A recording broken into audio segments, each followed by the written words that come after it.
हम निरूपा झा अहाँ सबके प्रणाम कर रहल छी। हम आई एकटा होली के गीत सुना रहल छी। यदि अहाँ सबके हमर ई गीत नीक लागे हमर वीडियो के लाइक शेयर जरूर करब और हमर चैनल मधुर मिथिला के कृपया कऽ सब्सक्राइब करू। आओ सुनू एकटा होली के गीत। फागुन में राम खेलत होली, फागुन में राम खेलत होली, फागुन में हो खेलत होली, हो खेलत होली, हो खेलत होरी, हो खेलत होरी, फागुन में राम खेलत होरी, फागुन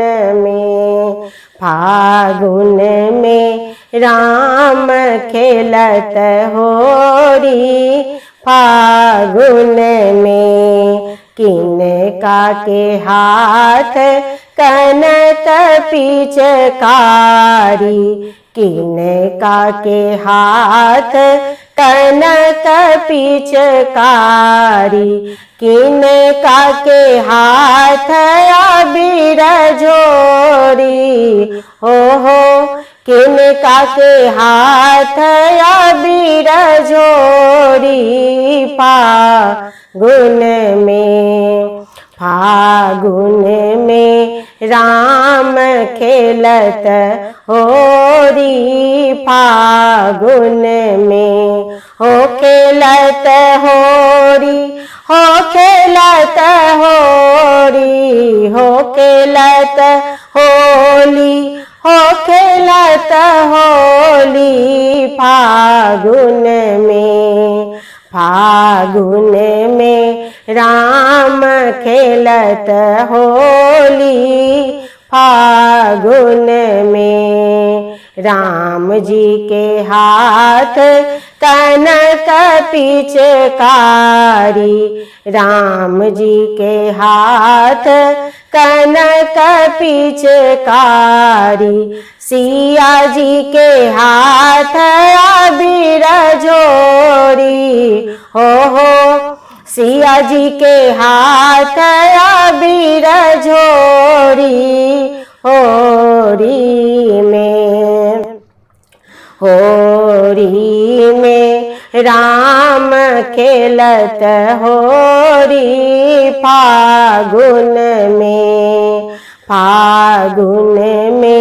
राम खेलत होरी, फागुन में किनकर पहिरन पियर पीतांबर, किनका के पहिरन पियर पीतांबर, किनका के पहिरन चिर चोली, हो किनका के पहिरन चिर चोली, फागुन में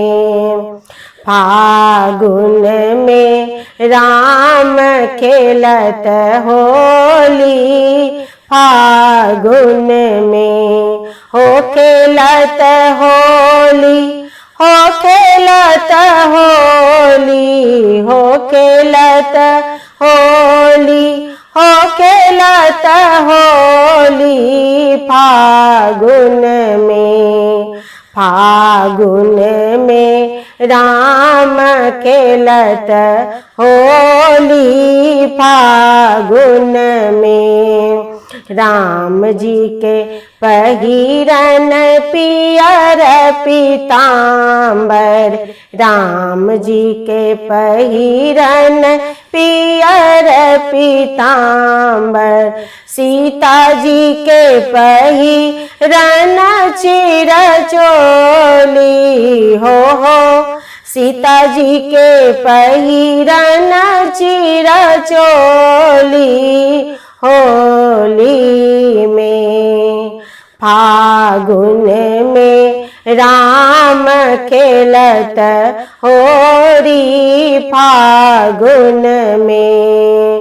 हो खेलत होरी, हो खेलत होरी, हो खेलत होली, हो खेलत होली फागुन में।